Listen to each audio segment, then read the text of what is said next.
1, 2, 3, 4.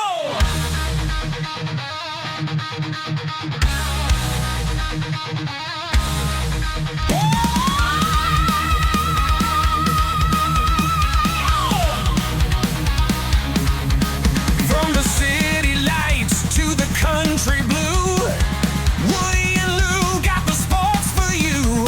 From Boston streets to Kentucky's fields, get ready, folks, for the thrill it yields. Woody, Lou, sports and you, talking games, we love it's true. Every play, every score, let's dive in, it's time for more.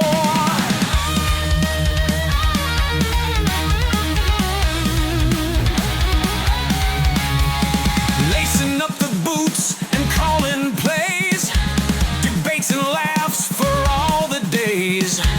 From Fenway Park to Derby Run, sports talk magic just begun. Woody, Lou, sports and you, sideline stories coming through. Every cheer, heartbeat soar. Tune in now, we'll give you more. Celtic screams to Wildcats roar, touchdowns, goals, and so much more. Grab a seat and join the ride. Woody, Lou, right by your side.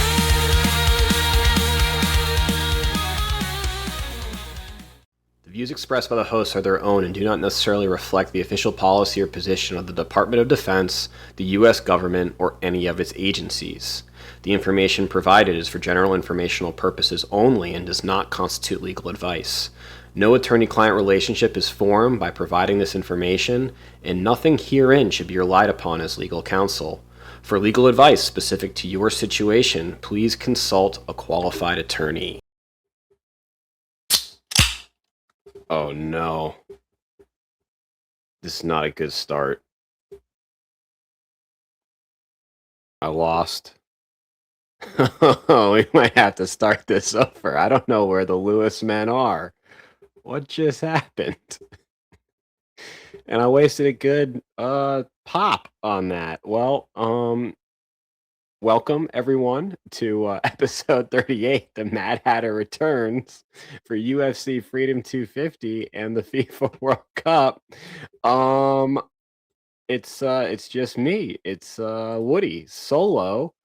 I'm going to figure out what's going on as we go to a technical difficulty screen. This is probably the earliest we've gone to that.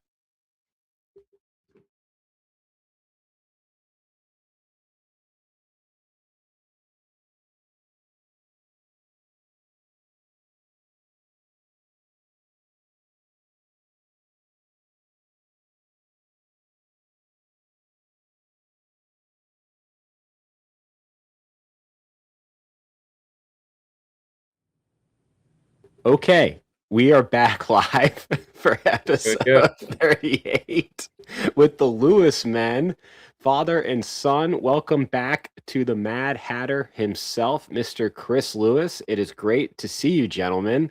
Apologies to our two viewers tonight as Woody Lou Sports and You goes head-to-head with NBA Finals Game 5 in the FIFA World Cup. How are you, gentlemen? Doing good. I think the Spurs tried to throw us off our game since they're still licking their wounds from Madison Square Garden the other night. So they tried to throw us off the air, but we are here and we are happy to be here. That's gonna be a real. I'm watching it's like a delay replay. It's gonna be a hysterical reel when it's just me. It's good, and I'm glad you said that because we've been talking about it for the last 37 episodes.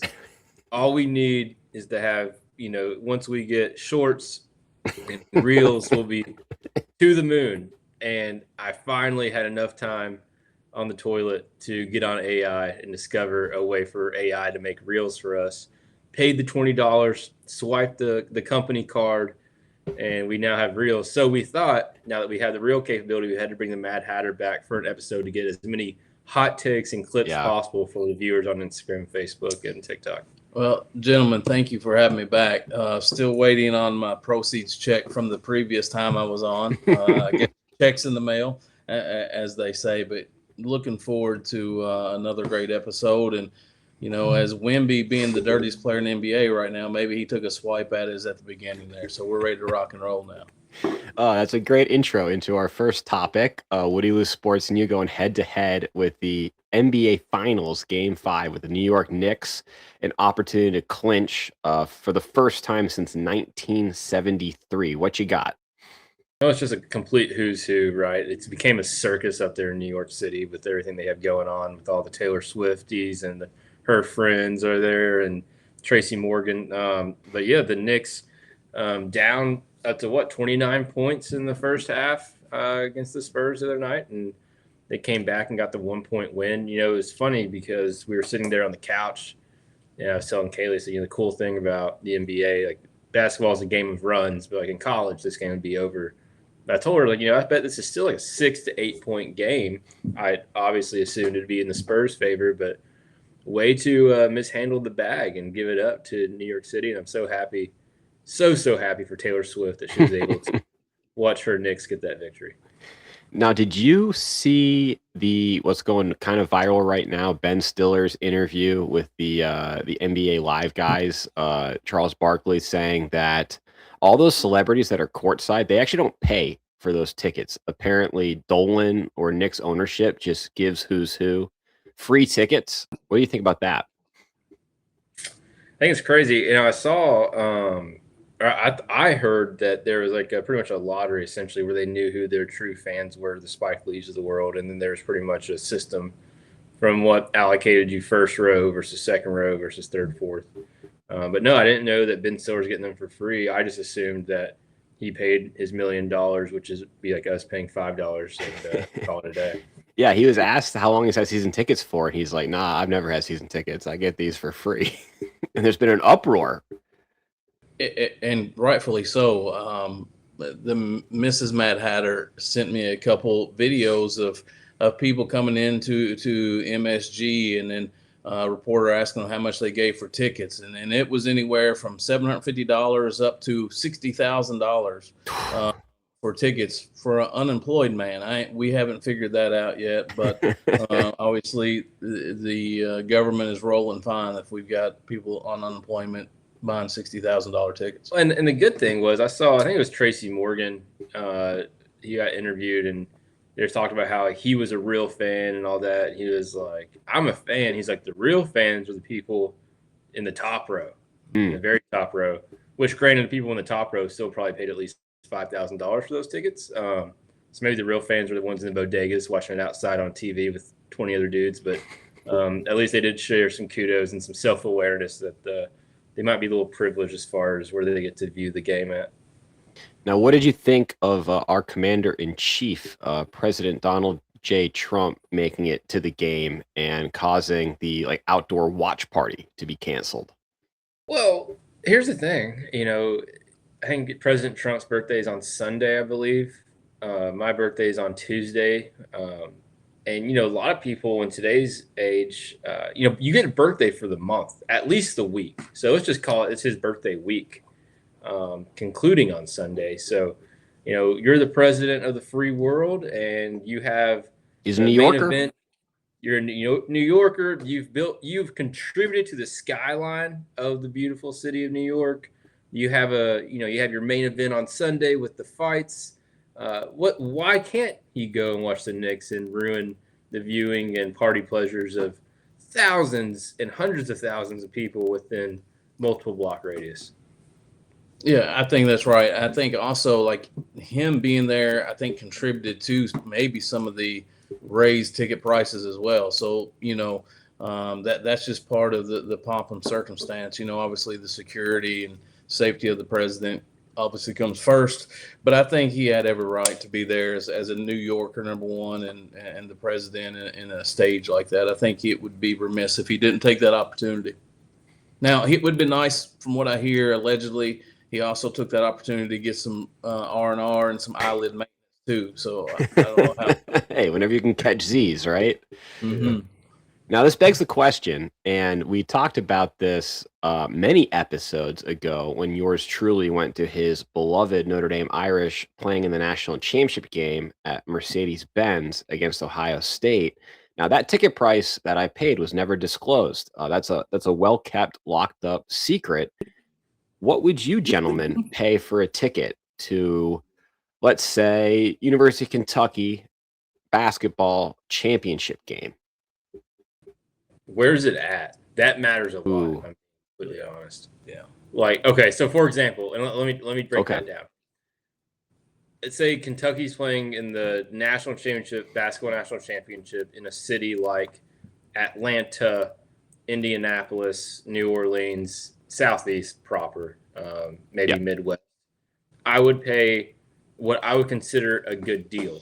So if I have $100 in my bank account, I would spend $50 on tickets, for example. Okay. Now, spend that, and I think Dad might agree here, if Kentucky football was in the Rose Bowl, all the way in California, if I had $100 in my bank account, I would spend $100 and $1,000, and I'd overdraft to go watch the football team play in the Rose Bowl.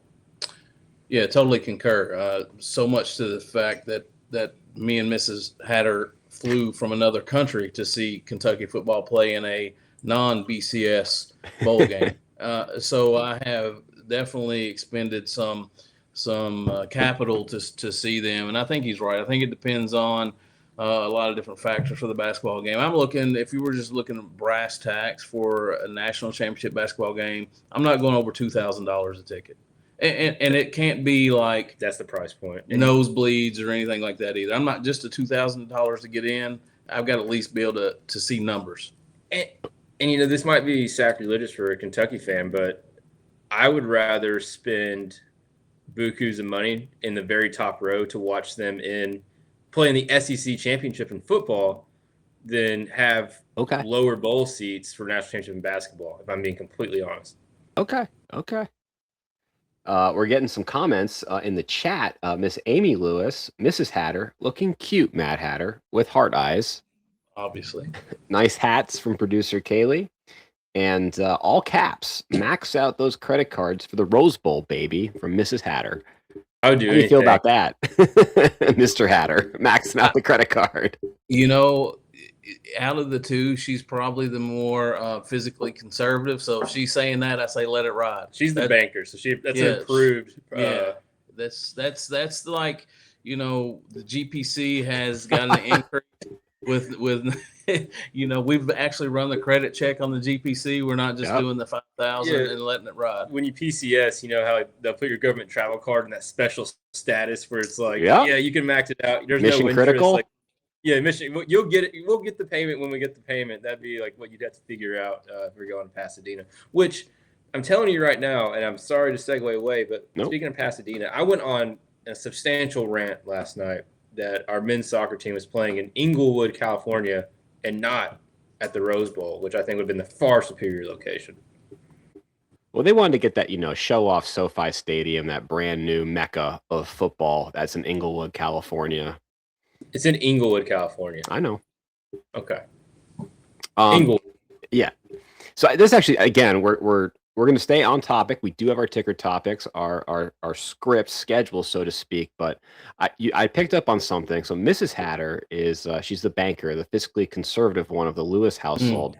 Now, is that where Braxton gets his fiscal conservativeness from? Did you know, Mr. Hatter, that Braxton pays off his credit card daily? That definitely comes from the Mrs. Hatter. Yes. She is old school in the fact that she still keeps even though USAA does the run and tally. The paper receipts? Not only that, the ledger. She writes the ledger down. She balances a checkbook. Balances the checkbook. She says, "Don't pay attention what's on the computer. Worry about what's in my book." And so I love that. When I first got a checking account in high school, you know, that carried a balance of $200. She made me balance my checkbook, and I did that all the way through, I think, like my sophomore year of college. But then, like my sophomore year of college, USAA's app updated to where it would show you pending charges, not just the ones that posted. To which I made the argument to my mom, I feel like this might be unnecessary now. To which she said, you do what you got to do, but I'm going to keep doing what I got to do. So I retired. Retired? She is not trusting the pending. The pending means nothing to her. Well, and you know, to defend myself, the whole Amex thing, I was confused because there's language in there about chargeback. I didn't know what I could do. And I think the reason I was being so obnoxious in Poland with paying it every day is because I couldn't get a clear answer from my attorney. So I didn't know what the right answer was. So that's what I had to convert to. It might be your fault. My counsel could not give me an answer on that. Yeah, we'll leave it at that. It was an absurd question and just an absurd response to get on the app and make a payment every single day. You would walk over my shoulder and said, "What are you doing?" I went to the shop and got Tornado. You had to put that $1.99 I got to zero it out. It's absurd. Okay, we're getting off the rails a little bit, but I'm going to bring it back here. Now, Braxton, we're going to go to another finals, the Stanley Cup finals. Game 6 tomorrow night, Carolina, Las Vegas Knights. What do you got? I wore my Vegas Knights hat all day. I took it off to show off my brand new purchase I got on clearance today, my Charlotte Hornets Citadel Edition hat that I've been getting made fun of for. Anyway, I'm clearly for the Knights. I think Carolina being up 3-2 is upsetting, and Carolina is not the better team. They are playing like the better team, but on paper, Vegas should have handled this a lot more easily. Now, and I'm going to be fully transparent. My disdain for Matt Jones is forcing me into a situation where I'm living and dying by the Knights winning this, because Matt Jones is going on about his Carolina Hurricanes, and he's going on his show talking about, I'm so happy for all of you UK fans who are texting me about the Carolina Hurricanes, which I think makes them fickle because they're just trying to suck up to and kiss the ring of Matt Jones. But be that as it may, he has tickets to Game 7. So I'm in a dilemma now to where I don't know if I would rather have the Hurricanes win tomorrow night, so they do win the Stanley Cup, but he doesn't get to see it, or do I give him the satisfaction of going to Game 7 in Carolina, but then the Knights winning? Yeah, but he still got to go to a Game 7, so I don't know where I stand. No. I think if you really do not like this man, you want him to go to in person at Game 7 and lose. Okay, so yeah. I mean, I think that's the best case, and obviously, worst case scenario is the Knights win tomorrow, and then Carolina wins Game 7. That would be pretty bad. Yeah. This man is passing himself off as Lord Stanley himself. You know that like he's Lord Stanley, and I'm going to disagree with you, Dan. I understand your sentiment, but I think he goes to Game 7, they lose, good, but he will spin it as, you know, that's just an experience you can't take away, regardless of the outcome. I was in a Game 7 of my, Carolina Hurricanes, and I've introduced the state of Kentucky to hockey, even though me and Mrs. Hatter, when we had little Braxton and her tummy tum, were watching the Kentucky Thoroughblades, and I was making her walk up 30 flights of stairs. Wow. So I get a little heated about I need to hear about the Thoroughblades. They play in what, Lexington? They played in Lexington. They were such a sick name. Like a minor league. And listen, they had the coolest jerseys, like the Kentucky Thoroughblades. It had this horse that was angry, had snorting coming out. It was pissed off. He was mad. I gotta look up. You talk about the Thoroughblades. I gotta find this logo. Well, they also had in Lexington. They had an arena football team, the Stallions. Yes. Oh, this is sick. It's a bad logo. It is definitely. This is like early mid 90s. It's got the teal and the purple. It's like your Charlotte Hornets hat. You might have gotten the Citadel Thoroughblades edition. That would have been much cooler, Braxton. So that is the dilemma I'm under as well. Like either way, it's going to be spun and in a way that he's the first hockey fan in the state of Kentucky. So it is frustrating. And speaking of ticket prices, and this is me being fully jealous, and hopefully we get viral enough on Reels that he sees this. He's able to brag about how a listener of the show who had tickets to Game 7 and wasn't going sold him his lower arena like right on the ice tickets at face value and didn't upcharge at all. So he got tickets just gifted to him essentially, which just goes into it all keeps working out for him. It's getting a little taxing. So we'll see what happens, but cheering for the Knights. I got the hat. It'd make a lot of sense for them to win considering my hat, and I'd be happy with that. I'm going to try something live on air here. I'm getting a little frisky. I am. What are you guys drinking tonight? I see everyone's got a glass. I have Buffalo Trace, but I'm going to try and get a little Kentucky Thoroughblades up on the screen so everyone can see it. Let's see if this works. Live producing on it. Yeah, live producing. This would be cool. I think I can do it. It would be cool if I could add it to our reel of us talking about the Thoroughblades. That's a sick logo. Oh yeah, here it is. Look at Everyone that. sees it. Look at Isn't that cool?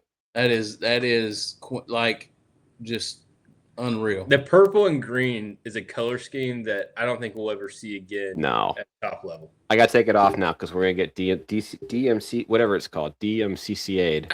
I don't think their attorneys still work, Dan. I think they're off the clock. I don't think people are really worried about that trademark. It was pretty cool. Live producing. I'm pretty proud of myself right there. That was sick. So next I got on our rundown. I have no idea what this is. I'm going to leave it to you, Braxton. I'm hoping Matt Hatter has something to contribute, but Delivrd, spelled Delivd, misspelled. This is a hard transition. And if you want to talk sports, maybe time now is to tune off. So Delivrd,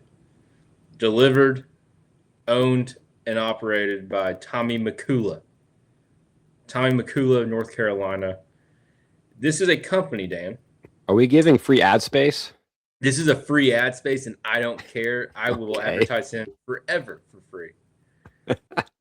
So Delivrd by Tommy McCullough is the owner, CEO.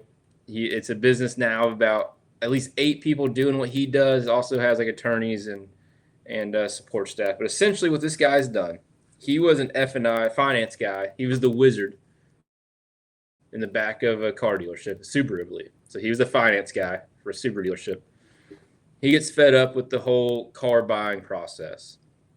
He creates a business called Delivrd where you pay him $1,000. Okay. And say, hey, Tommy, here's $1,000. I want a silver GMC Yukon with leather seats with a sunroof, but I don't want the DVD package. I want this package with this interior, and I want these wheels and these tires. Okay.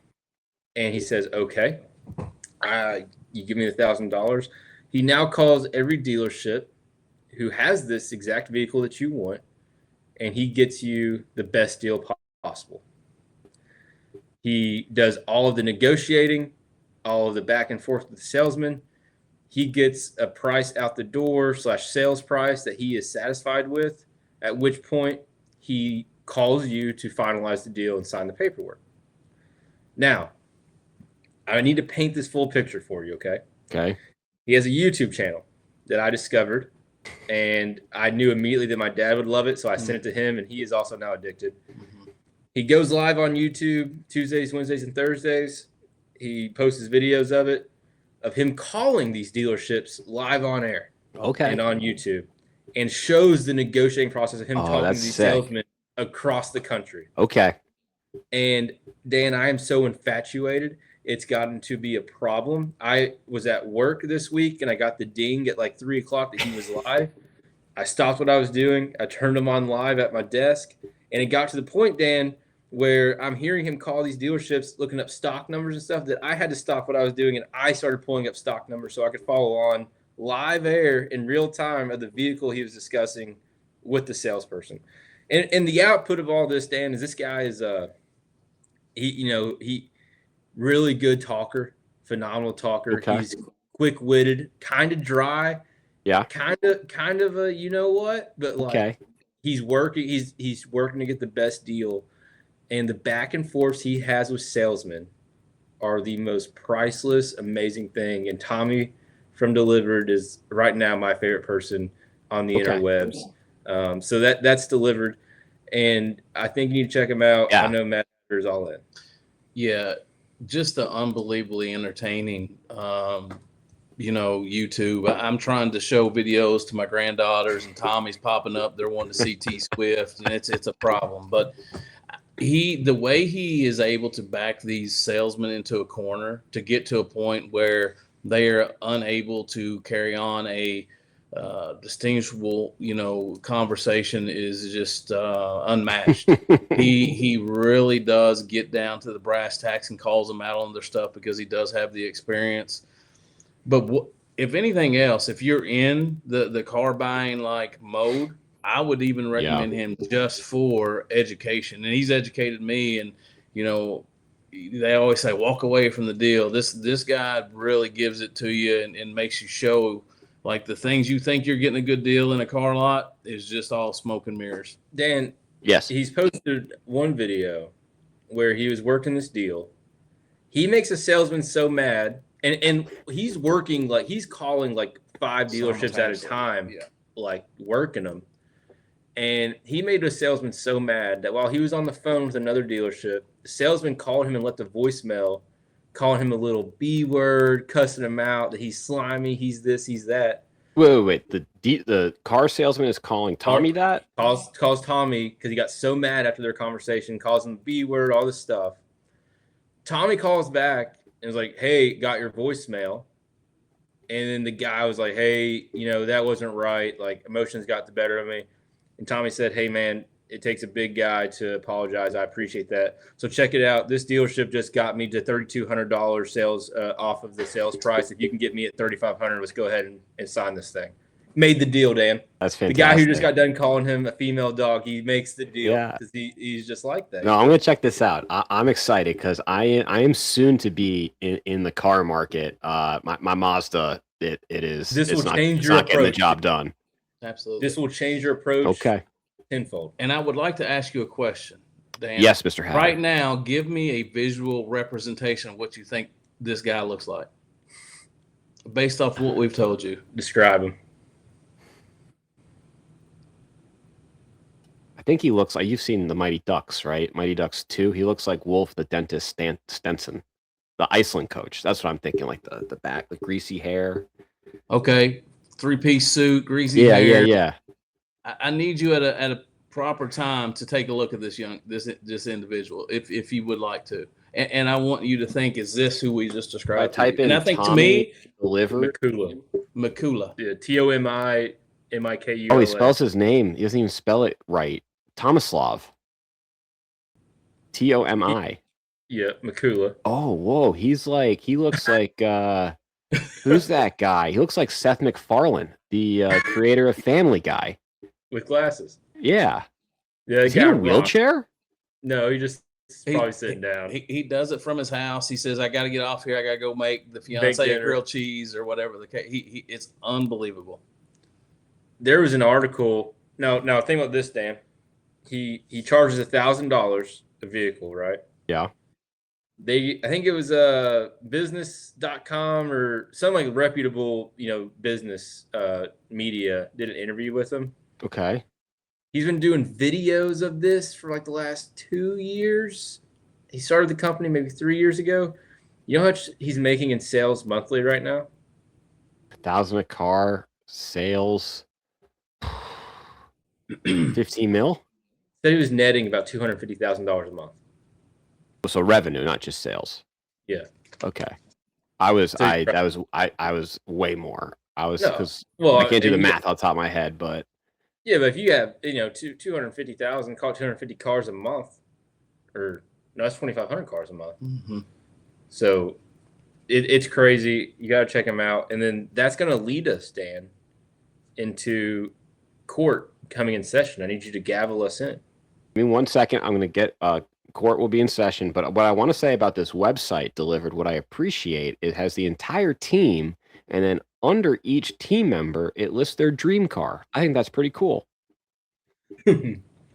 Okay. Court is in session. The Honorable Judge Woody presiding. Counsel, proceed. Daniel, Tommy Makula catches a lot of heat on his phone calls. One of the things he gets alleged to be most times on his phone calls is a car broker. that he is nothing more than a car broker. Tommy McCullough and his team defend the fact that he is not, in fact, a car broker and that he is just someone working a deal for a client. What says the court? Well, I am on the Delivrd website, and they self-style themselves Deal Coordinator Support. That is what their titles are. So I'm going to go with that. So they are just a liaison. They do not reach the threshold of broker. Well, what do they take? So it's a flat, like $1,000. It's not like a contingency fee. So they're not getting a percent of the deal. It's $1,000. I pay Tommy $1,000. He gets nothing from the dealership. He gets nothing based off the final sales price. He could save me $15,000, or he could save me $1,500. He gets no extra money. It's just $1,000 at time of contract being shaken on and processed. So I was a little ahead of myself as the honorable presiding. What is the counter argument? So dealerships say that he is a broker in the fact that when he makes his phone calls, he says, for example, say Tommy's in North Carolina, right? And say the client is located in Arizona. When he calls dealerships, he represents himself as, I'm titling the car. Hey, what's your name for the information? Hey, my name's Tommy McCullough. This is my phone number. Okay, cool. Where would you be titling the car, Tommy? In Arizona. Okay, well, I see you got a North Carolina phone number and this dealership's in New Mexico. Where are you doing? Oh, well, I'm in Arizona. It's only a 2-hour drive across the line to it. I can get it, blah, blah. Does all of that, gets to the, okay, we've agreed on the price. He goes, okay, my business partner, I'm going to get you in contact with my business partner to finalize the deal. He's the one who's going to be paying for it. You know, I do the operation side of the house. I help him get deals.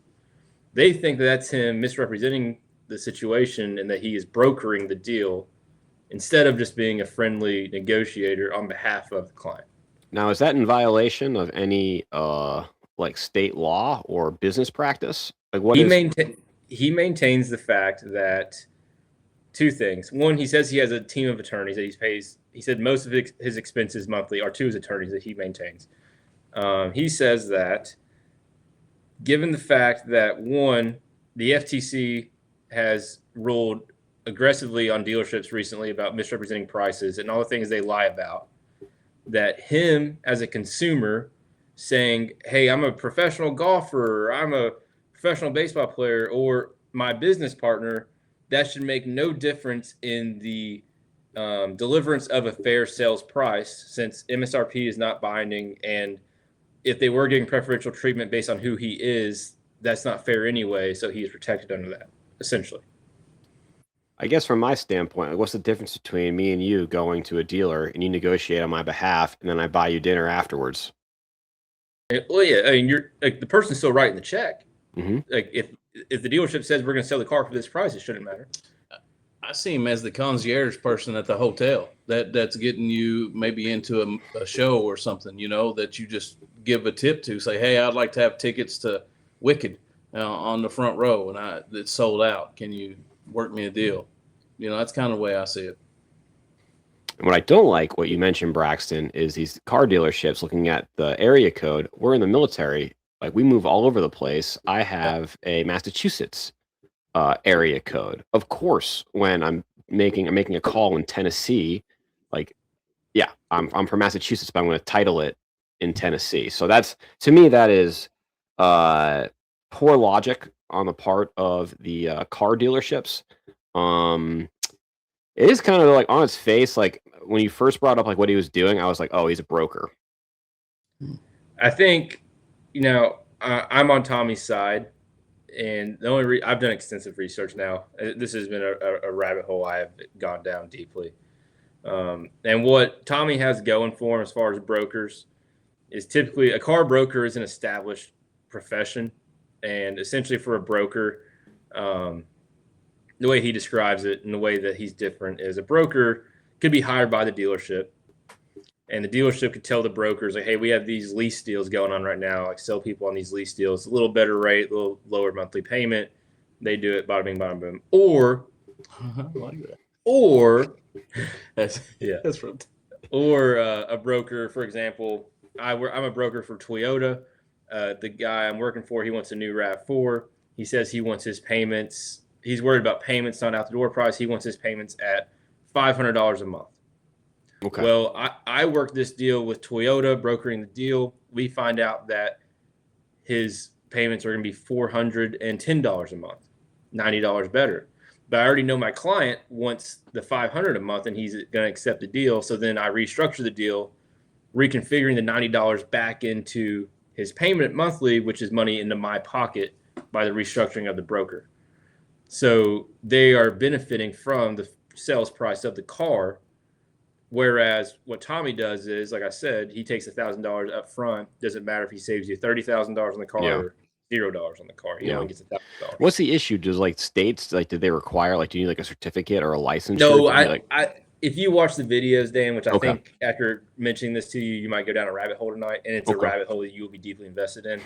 I think these salesmen, they feel duped. They feel like they got outgamed, and I have zero sympathy.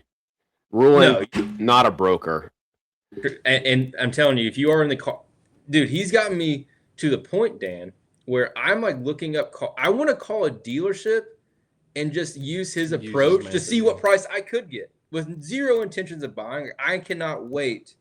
Knock on wood. 5 years from now, when it's time for Kaylee to get a new van, I cannot wait to start shopping for that. I'm curious, like, does he give his name, like his real name? He gives his real name, real phone number. At what point does he get like blackballed by all these car dealerships? He doesn't. He gets to the point where, all right, he's trying, and he's big on sales price, not rebates, which you'll learn. There's a difference between rebates and sales price. Rebates come from the company, not the dealership.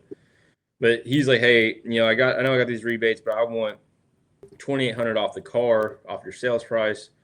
They give him $2,800. He says, all right, cool. And they got, the salesman's like, all right, so we got a deal. He's like, hey, man, we got a deal. Let me send this to my business partner. He's the one actually who's going to be titling in his name. He'll get you his driver's license. Boom, boom, boom. Then he hands off to client. Okay. And then that's when I think the people are like, yo, what just happened? I'm excited. I will definitely watch, and we will recap and discuss on the next episode of Woody Lou Sports and You. I cannot wait to talk to you more about Tommy. It'll probably be tomorrow morning because I'm going to call you and ask you what you think. And just for the sake of the record, court is adjourned. Thank you, gentlemen. Thank you.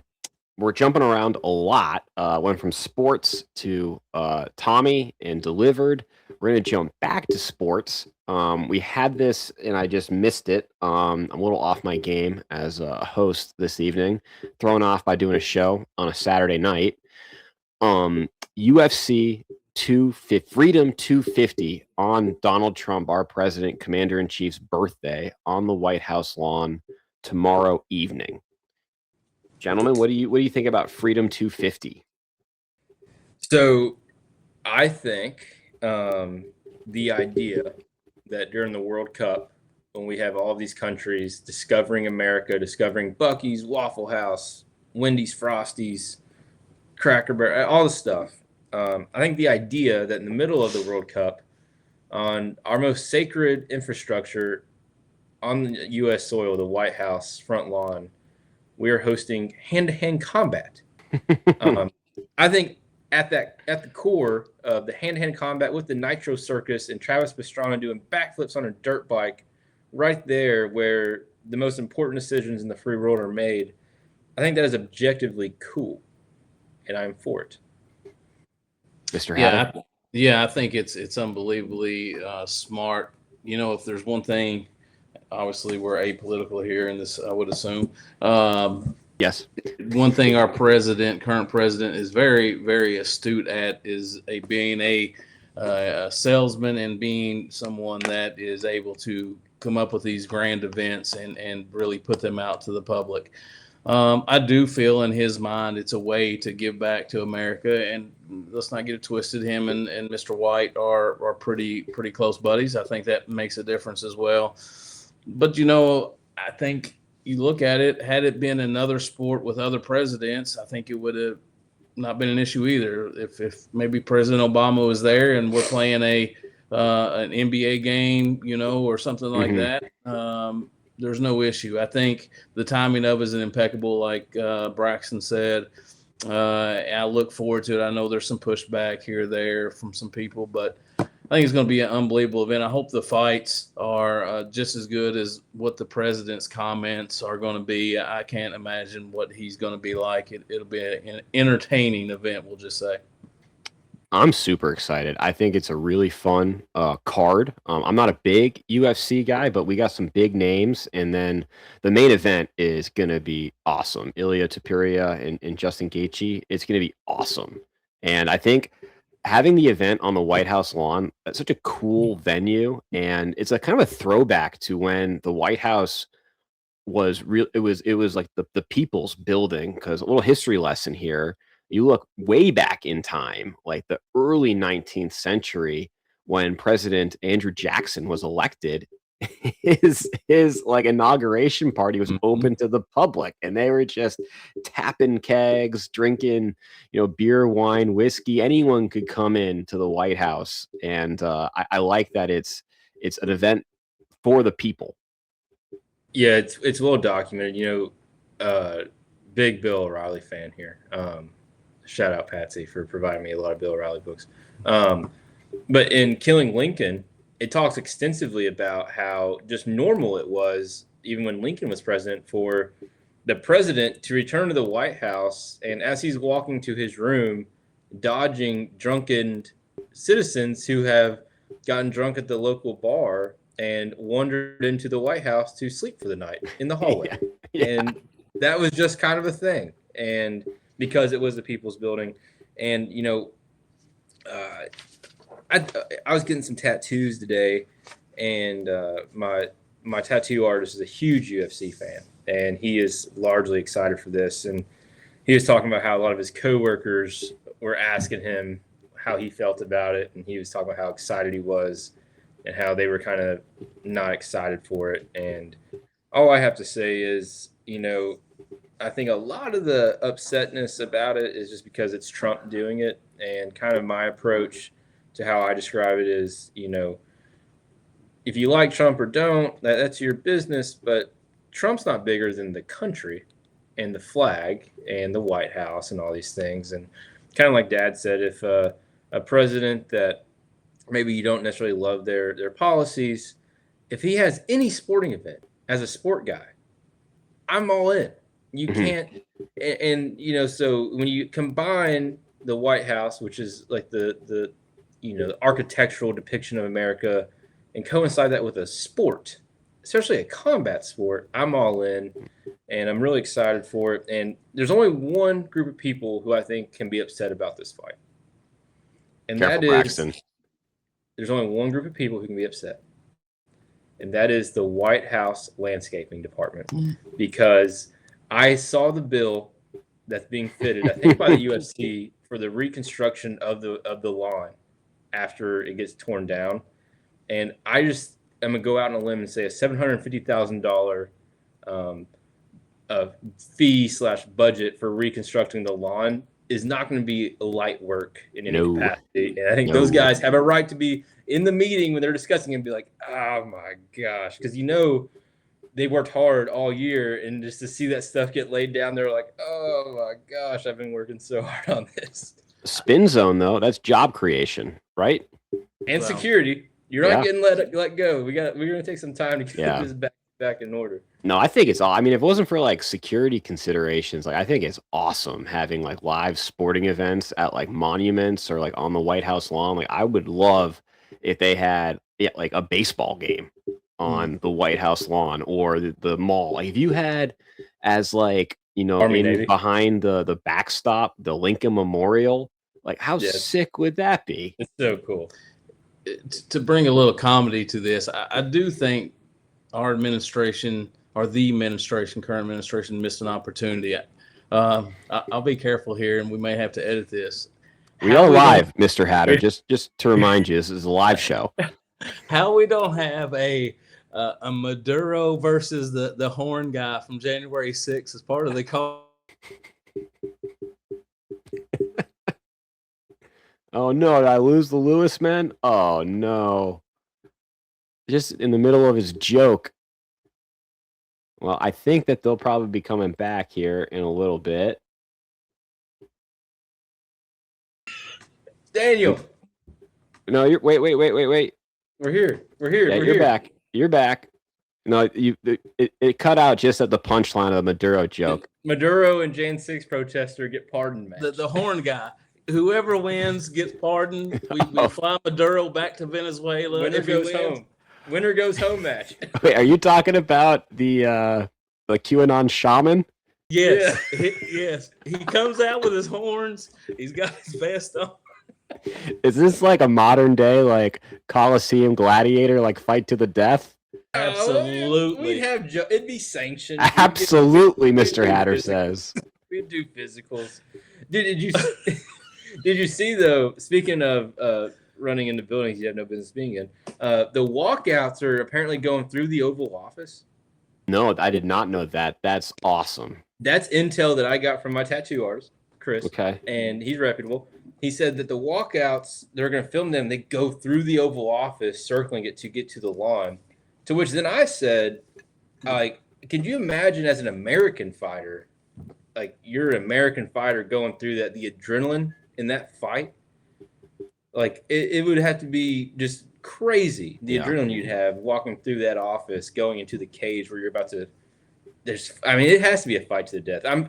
This is the only time where I'm watching the UFC going straight U.S. card. Mhm.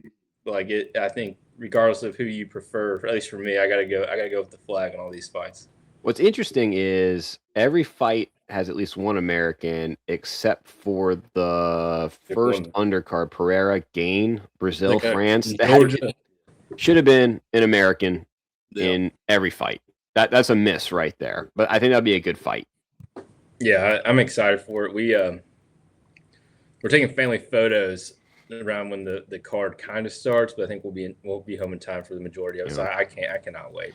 And I've been enjoying Paramount Plus getting the UFC contract, and you don't have to pay any. It's not like ESPN Plus, like pay for the fight. Like if you get Paramount Plus, you automatically get the fight. But last night, let me tell you, we're sitting on the couch, and I'm on DirecTV. My dad has DirecTV, and I see on like 105 it says, the White House fight, and it says like you must have Paramount Plus and Showtime to watch. And Dad's like, go to Paramount Plus. I got that. And my mom's like, we don't have that. And he's like, yeah, we do. She's like, no, we don't. Like we never watch it. I've never even seen this app. He's like, no, I'm pretty sure we got it.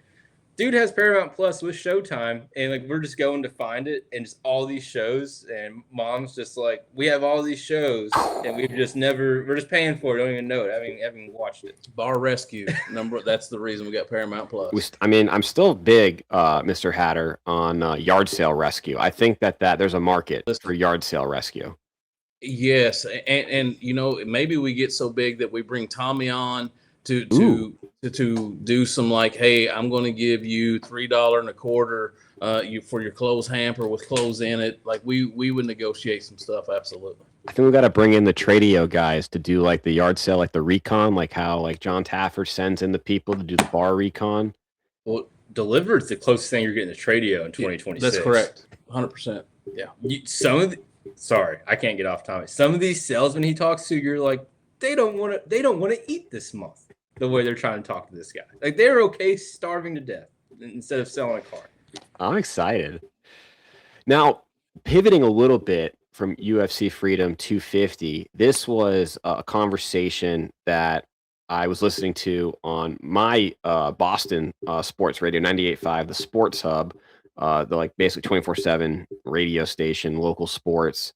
And they were talking about like bucket list like sporting events, and does UFC like Freedom 250 fall on that? Now, my question for you gentlemen is what are your bucket list sporting events? Well, I don't know if you saw. So I guess they're doing a watch party open to 85,000 people, like the Zach Brown band for the UFC fights, and then like on location. It's VIP only, with the rest being active duty military, which I think is awesome.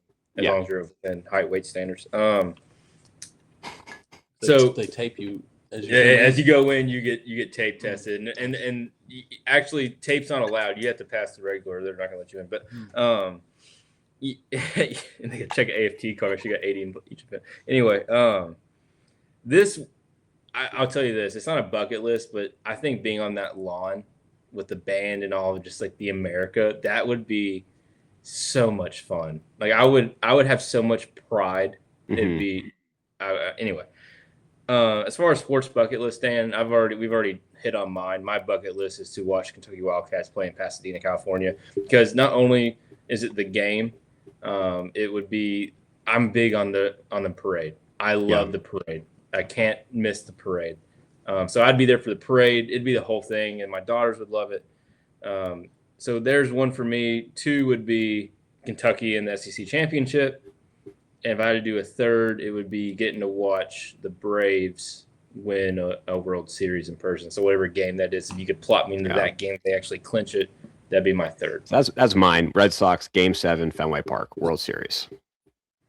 Yeah, mine is a little bit different. I would love, and those would be items I would check off. But I think number one for me would be the whole week in Omaha. I'd like to be at the College World Series from start to finish. That would be one.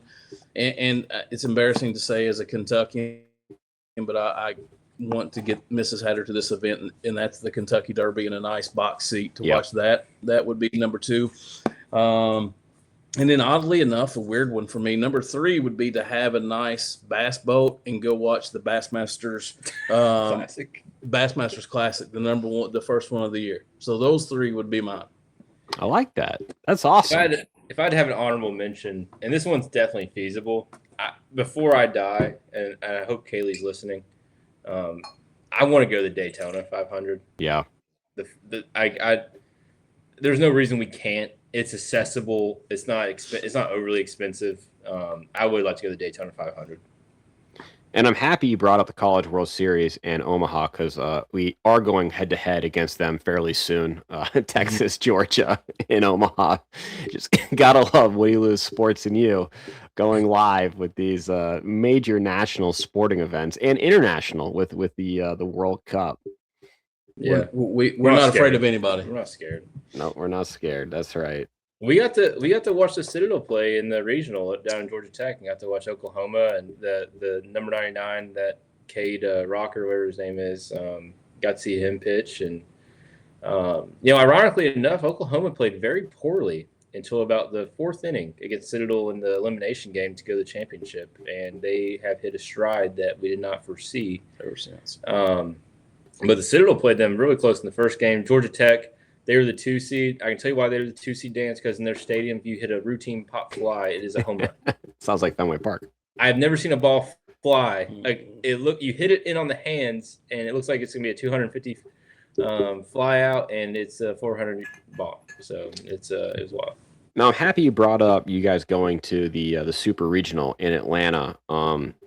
Mr. Matt Hatter, I would like to press you on your assigned seating and reservations and kicking out the Citadel. Was it the 1990 or 94 World Series team? That's correct. 1999 World Series team. Your ticket 90. Sorry. 90. Your ticket has a row. Yeah, I'm familiar with the ticket and a seat number for a reason, right? For a reason.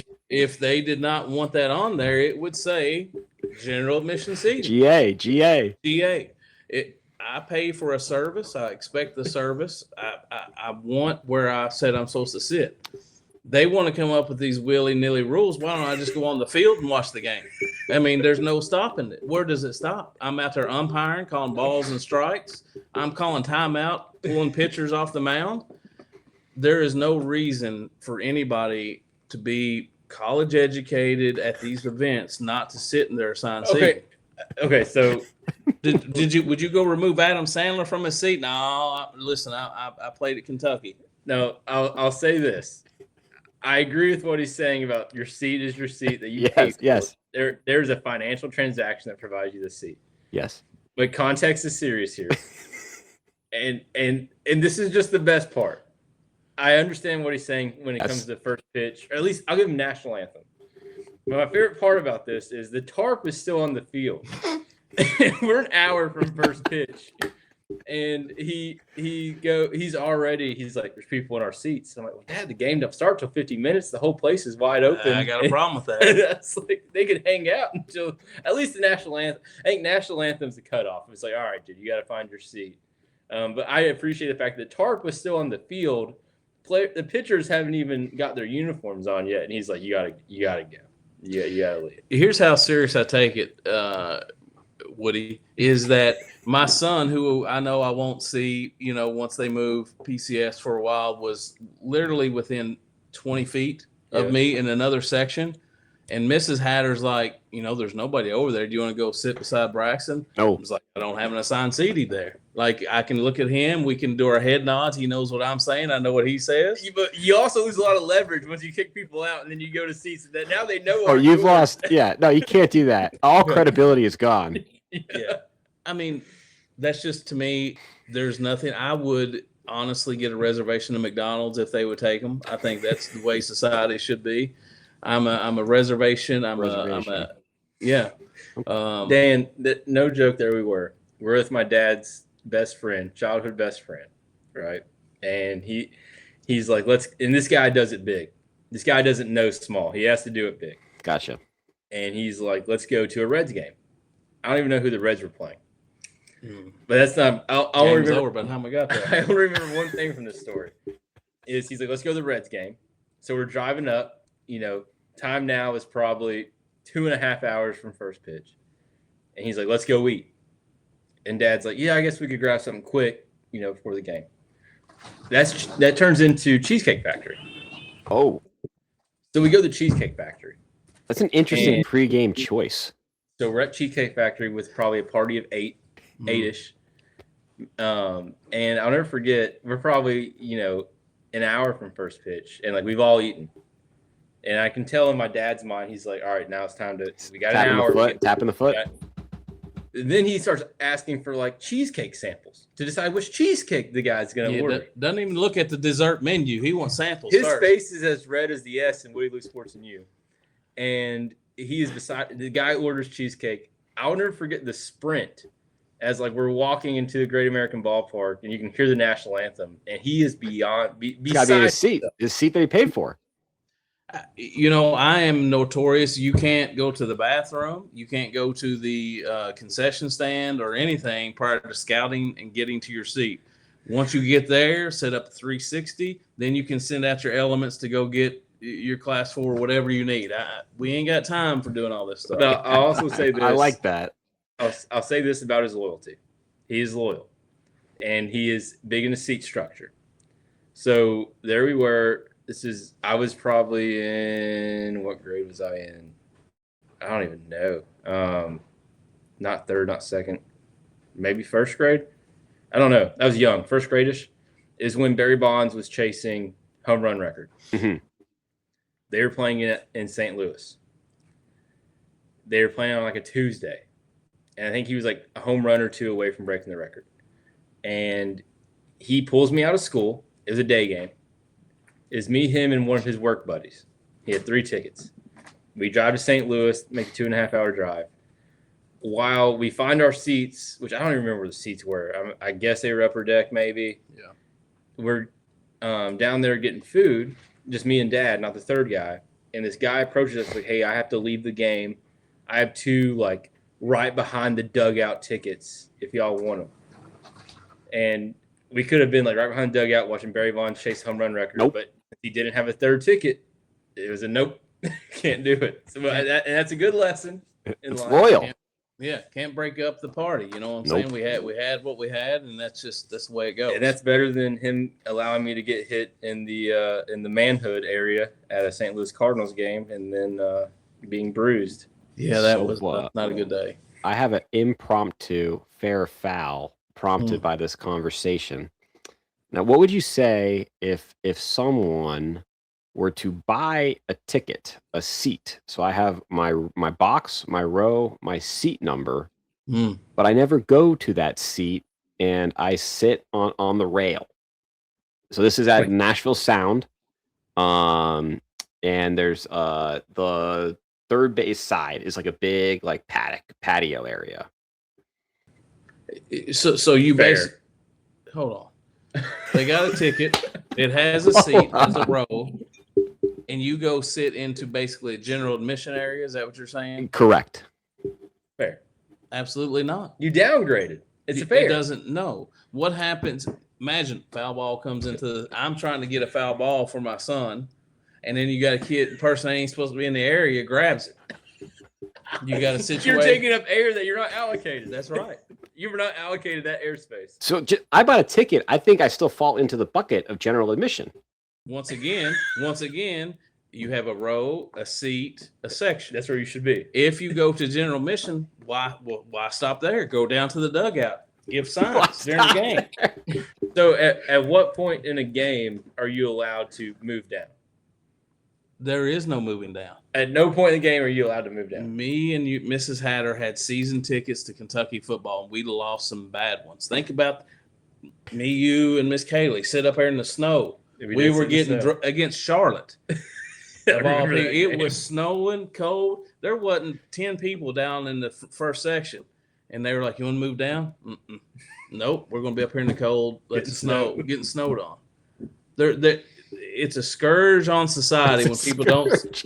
I'm a scourge. You might as well not even put your cart back in the cart thing that after you go shopping. Stop registering your vehicle to stop doing everything society asks you to do. Yeah. This is the first step towards pure anarchy. Yeah. There's no reason to, like I said, what's to stop you from going on the field? It's a gateway drug. Put pine tar on the bat.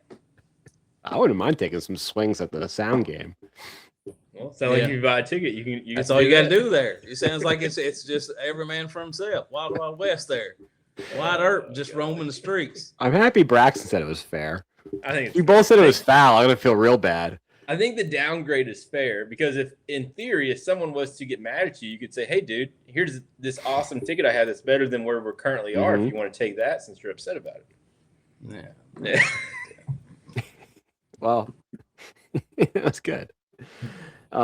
Braxton, before we get, we're about the hour mark. I want to give you the floor. You have a big announcement.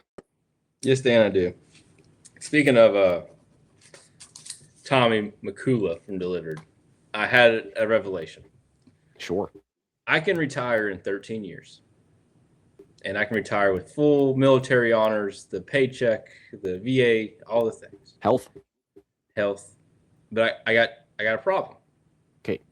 I will have a 14-year-old, a 16-year-old, and an 18-year-old. Yes. So I'm not out of the woods yet. No one's walking down the aisle getting handed off. There's no handover happening. Now, my retirement and stuff, that'll be a pretty good, chunk of change for retirement. But I still got to supplement that for all the 3 girls. So I need a job, Dan. Yes. And, I have a degree in criminal justice. My master's track right now is criminal justice. And I don't think my 42-year-old body is going to be working the streets of Lubbock. Lubbock. That's just a city. And so I need a job. So I'm going to need a job. And I need a job to where it doesn't matter where we live. We want to live in Florida. We want the in-ground pool. I need an in-ground pool. I need Florida. You got to watch out for gators, that in-ground pool. Watch out for gators. But I need an in-ground pool, and I need Florida. So I started looking, and I was like, what do I like? I was like, well, I can't stop watching Tommy Makula. And I'm one of those people where I see people that are bad at something and think how much better I could do it. And these salespeople suck, Dan. And I was thinking, what would be good for me? And I love cars. I love buying cars. I have more experience than a 29-year-old should in buying cars. I'm going to be a car salesman, Dan. That's pretty good. I've always wanted a BMW, and that's going to be my retirement gift to me is a BMW, finally. I almost had a BMW that decided to put all the oil in Dad's driveway the night he was about to buy it for me. Oh, no. Burn more oil than gas. I almost had my BMW, and then it was one of those, we were at the dealership, and it was late at night, so they let you drive it home before you sign the papers the next day. Yeah. So I went home in a BMW, black BMW. It was so awesome. I loved it. Loved it. And I thought, I went to bed that night at 16 or 15, whatever I was, thinking, I got a BMW. And then Dad wakes up for PT the next day, and there's oil just covered the driveway. And he had to break the news to me that I would not, in fact, be getting that BMW. That must have been devastating. How old were you? I think I was about to turn 16, 15-ish. Because in Alabama, you got your permit at 15. You got your full, like no restrictions license at 16. Anyway, so I have an affinity for BMWs. I'm still chasing that dragon. I think that'd be a great job. You'd be a great car salesman. So I've decided that I'm going to start out as an on-the-floor salesman at the Fort Walton Beach BMW. And I anticipate finding myself retiring again at the age of 62 as the general sales manager at that BMW location. I think it's a very reasonable, admirable goal, Braxton. That's awesome. You're going to be like Kenny Powers, selling cars and having your own talk show. Kenny Schaefer, BMW. Kenny Schaefer. Or not Kenny, no, Ashley Schaefer. Ashley Schaefer.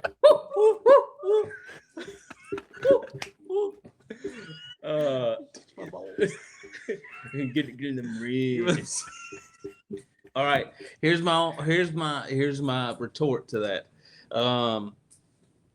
Good. I think he would do a good job. The problem he would have is that Saturday. When he has to work on that Saturday. Yeah. I've already covered. Now hold on. I've already covered this with my. Hey, let the header finish. Saturdays you got college football, right? You're going to be down in Florida. You're going to be sitting at the pool. Are you going to want to drive into Ashley BMW, and then maybe Tommy McCula call you wanting to, a new car? And I'm glad he brings this up, Dan, because Kaylee and I. She's made a habit, and I love this habit. And every morning after PT, when I shower, Kaylee joins me in the bathroom. I was like, whoa, this is a family show, Braxton. What is whoa? And Gigi's there too. It's all above board. And I was telling her my plans, and this is what I said was Saturdays got brought up because if I'm already retired from 20 years of military service, presumably as a lieutenant colonel, like. I'm past Saturday. I'm sorry. I'm not trying to be uppity. I'm past Saturdays. And I told her, I said, and here's the thing. We got to remember that. I'm applying to be a salesman. And before you get hired, any type of hiring process at its core is a negotiation between the employer and the prospective employee. And what I have proposed is I will apply for this job in the summer months, i.e. May. And I will provide them 3 months of Saturdays. I will work May, June, July, or June, July, August, Saturdays. Mm-hmm. Labor Day will be my cutoff, where I will no longer work Saturdays. And the reason is going to be because the people that I am selling vehicles to, they also enjoy their Saturdays.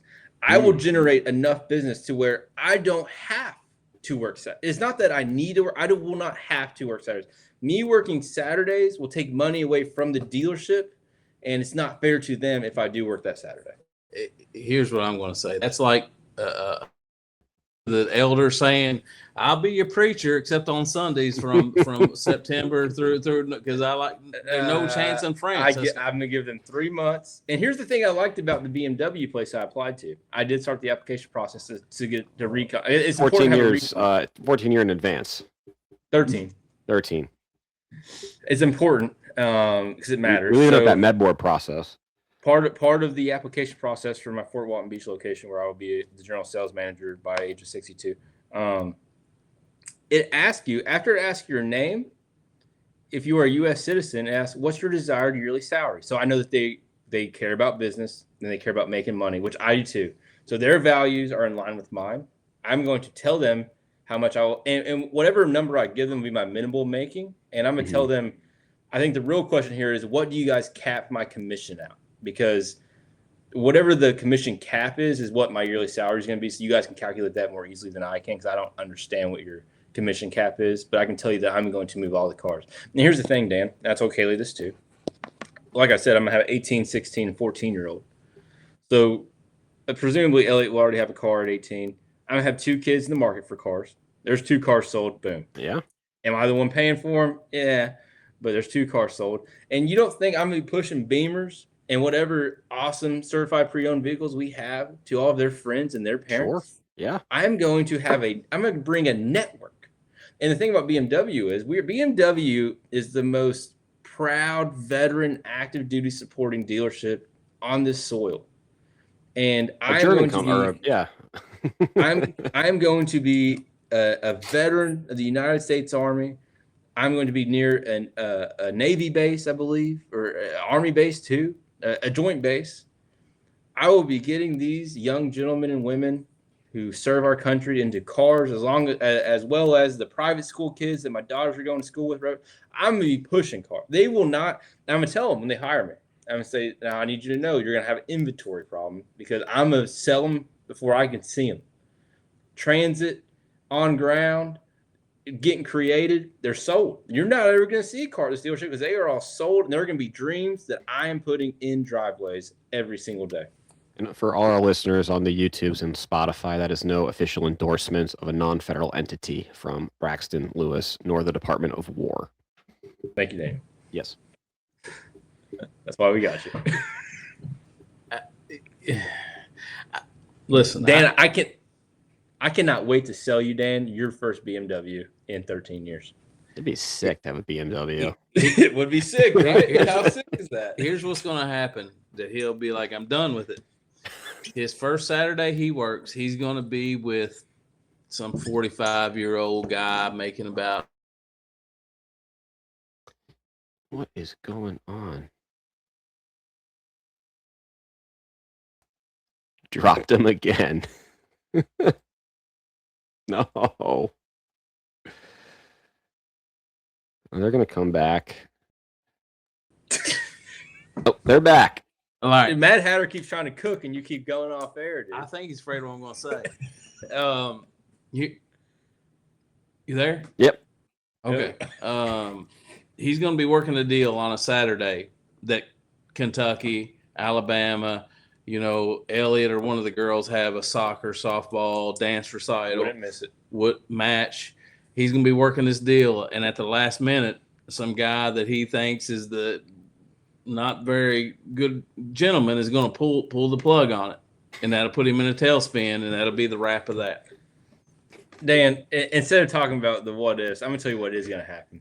I'm going to get you in a brand new X7. And you know what I'm going to do for you, Dan, as you're making all your money up there in Boston? And if you obviously will be planning a relocation to Florida to be closer to me. Well, I'm going to do 6 months in a day in Florida. Like, that's going to happen. Yeah, but what I'll tell you is, Dan, if you have a primary residence, you want to register this vehicle in Massachusetts, and it's off season, maybe, and you're not in Florida yet, I'll pay for shipping of that vehicle up to you, Daniel. I'm going to hold you to that. All right. That's fantastic. Well, that's a super exciting and fun announcement. I think that's a very realistic post-Army employment and goal to be general manager. Well, here's the thing. I'm glad you said general manager, because I would like to think with my military experience, just getting the sales job shouldn't be too difficult. That might be a very humbling experience if I, in fact, was not hired, because I have been denied by Lowe's before, and that still hurts.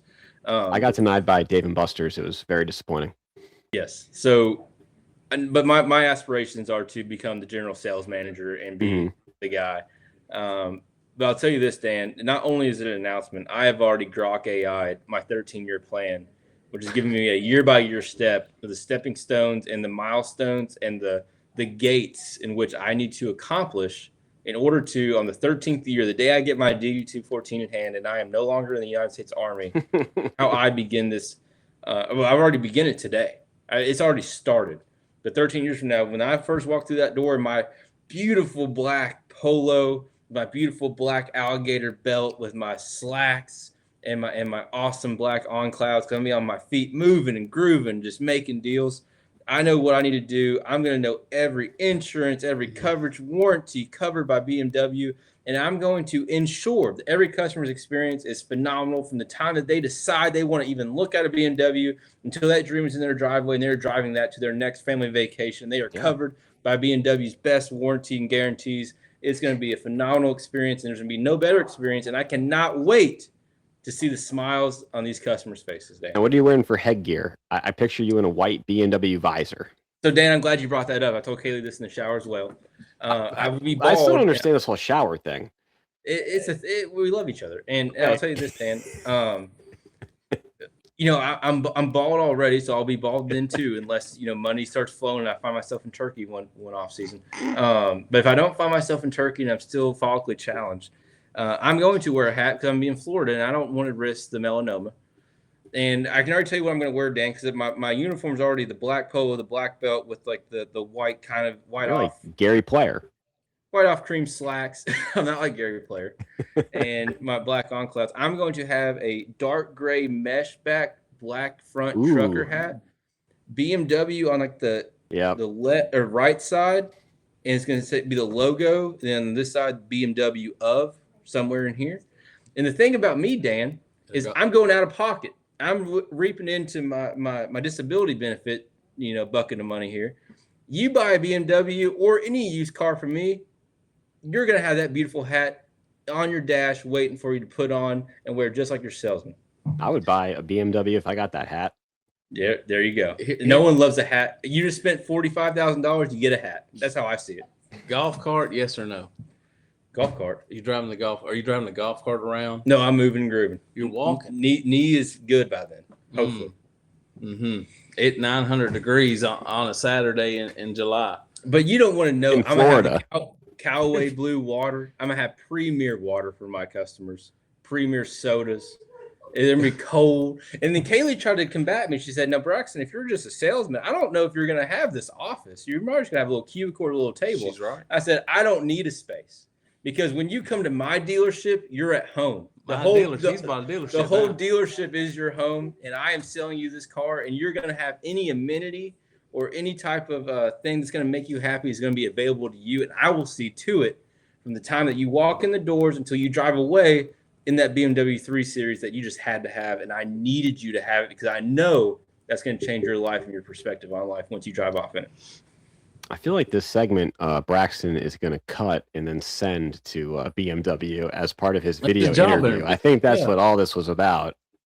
No, I can't help the fact that people deserve to drive cars that they've worked hard for. And it's my job to see to it that we make sure that that budget is allocated properly and that the BMW logo and the stigma that comes with it is not a barrier in getting that into their garage. Now, I love Miss Patsy here in the chat, setting goals very high for you, Braxton, her grandson. You might own the dealership and set your own hours. Now, Dan, I'll tell you this, Dan. Get my hand grenade. Sometimes I might say, my memo is over embellishing my capabilities. But I'm telling you, Dan, I would not. I did my research on the Fort Walton branch, and they're veteran owned. So what that tells me is they're looking for someone who can see the big picture. And I am being groomed every day that I go to work to see the big picture. I'm looking past today. I'm not worried about today. I'm not worried about that car I'm selling you right now. I'm worried about that car I'm going to sell you in 6 years. The next I'm worried about hours. that warranty I'm going to have you covered in 2 days. So I see the big picture. And is there the potential for the owner to see the potential that I have and maybe, hey, he's about to retire. He sees a fresh chicken at the age of 49 who's really taken this thing headstrong in the last 7 years. And maybe it's time to hand the reins off to him. And then I leverage that dealership and am able to open new locations across the Southeast. I don't think that's crazy, Dan. No, I appreciate your passion. I think this is something that's going to work out for you. I would just be careful because the Fort Walton, Florida BMW dealership might be thinking that Braxton Lewis is attempting a coup d'etat. I'm a team player. I'm loyal. You know that, and you cannot know that. I will be loyal to Fort Walton Beach BMW until the day that I am expanding it to new locations across the Panhandle of Florida. That was great. No, I'm excited for you. That's awesome. So we're at the hour 19 mark, Braxton. I know we have the WWE Attitude Era bracket that you made. I think we might shelf this for next episode. What are your thoughts? That's fine. I did want to talk about your reunion for a second. Yes. Okay. Yeah, sure. We never recap that. I have a couple questions. Yes. First question is, I didn't think about this till after the fact. Why was your reunion not during homecoming? like during the fall? Why was this a summer reunion? It's what Notre Dame Alumni Association does every spring. So for my year, it will always be the class ending in 6 and 1 will be the classes that come back. So it's just something they do every single year. Now, was like Dr. Cashman there? Like who's the who's who? Who's who? Cat? No. The finest orthopedic surgeon in the Charleston area. He was not there. He gets plenty of my money. He could have afforded the plane ticket out here. I guarantee he could have. I know that. No, I believe he went to the Memorial tournament at Muirfield. He was there. I guarantee he did. You hear it, boy? My deductible says I guarantee he did. My poor wife's got debilitating necks and knees, and 3 minutes of shots, boys. I tell you what. Never mind. He's great. Yeah, no, but I had some good buddies that were there. It was a lighter turnout than I expected, but I think being the 15-year reunion, a lot of my classmates have young kids, so it was tough to get away for the weekend. And then a really good friend is actually she's getting married right now. So I know a lot of my closest friends are attending her wedding in California this weekend. So it was tough to do back-to-back trips. Now, speaking of her who is getting married, were there any hers who are not getting married and do not have the prospect of getting married that you were able to rekindle any type of flames that maybe started out in the library on this 15-year reunion? Started at the library. I did spend a lot of time at the library at Notre Dame. No, there weren't really any prospects. Here's what I'd like to know, just for my edification. What did say your first semester, senior year, what did a normal Wednesday look for Mr. Woody? Wednesday? That's a good question.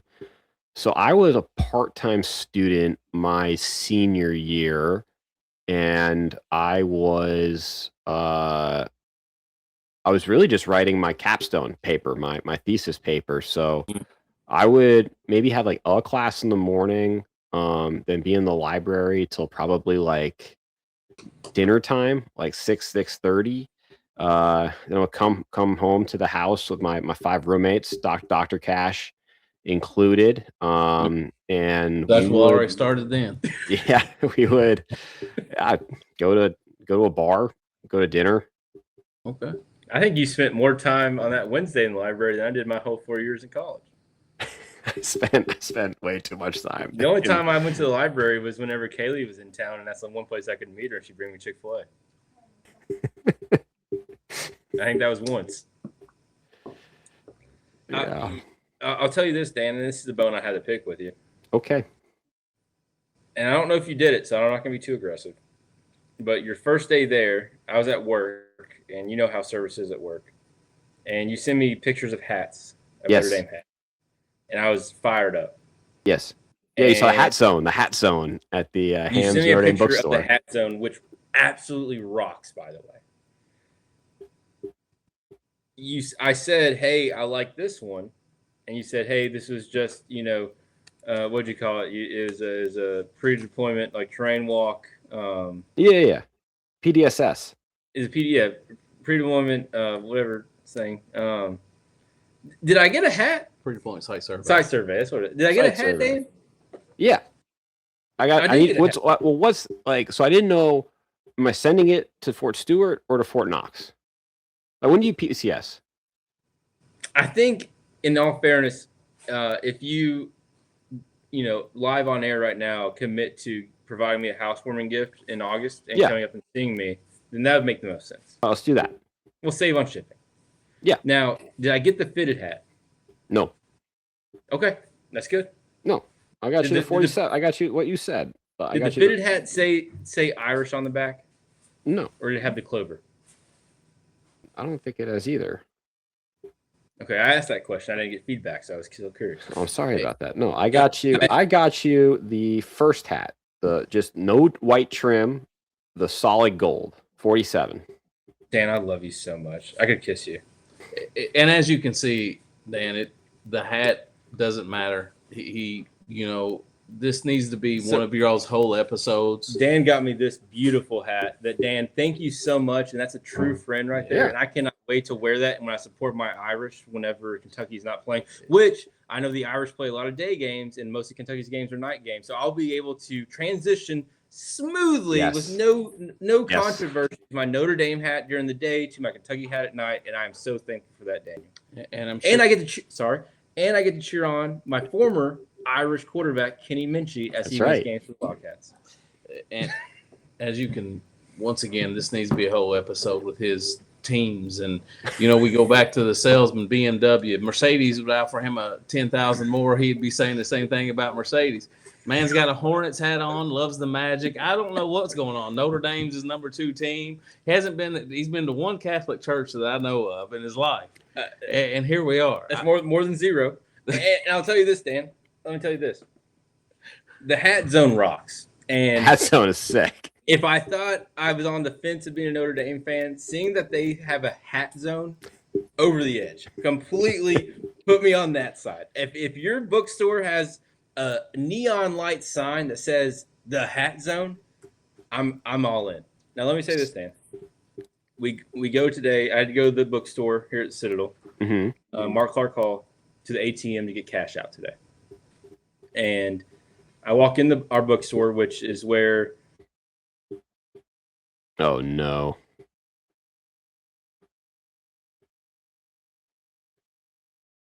I don't know what's going on. This keeps on happening.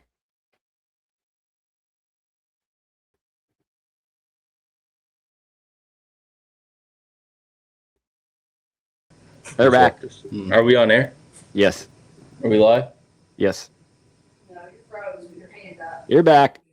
Are we back? Yep. All right. So I had to go to Mark Clark Hall, which is the building which houses our bookstore, right? Yes. And I showed Kaylee this today. Our bookstore, where the books are actually at, Dan. Kaylee, correct me if I'm wrong. No more than 500 square feet of books that houses the whole Citadel undergrad book population. It's very small. But my freshman year, so they've redone the bookstore. I think it was my junior year they redid the bookstore to what it is currently. Now, my freshman year, they even sold tobacco in my bookstore. Really? And yes, but I was, as a knob, as a freshman at the Citadel, I could not buy the tobacco for myself because of unspoken rules. So I made many a run to Mark Clark Hall to buy tobacco for my upperclassmen. Mm-hmm. And now it's school is what it is. But anyway, I go in there today with the thought of the hat zone in my mind. And Kaylee can correct me if I'm wrong. They had about a 5x10 section of hats, and the hats were terrible, Dan. Hats were terrible. It's terrible. And what I don't understand about Citadel is they changed the logo from Spike and then the Power C to now it's the Power C with the star. But here's the problem, Dan. Unless it's the baseball hat, which they don't have the camouflage one, which bothers me beyond belief, you can't just get a hat with the Power C.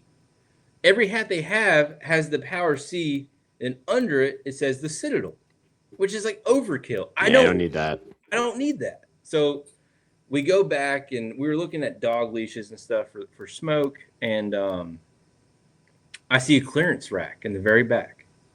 And Dan, what do I see? But a Power Charlotte C. Hornets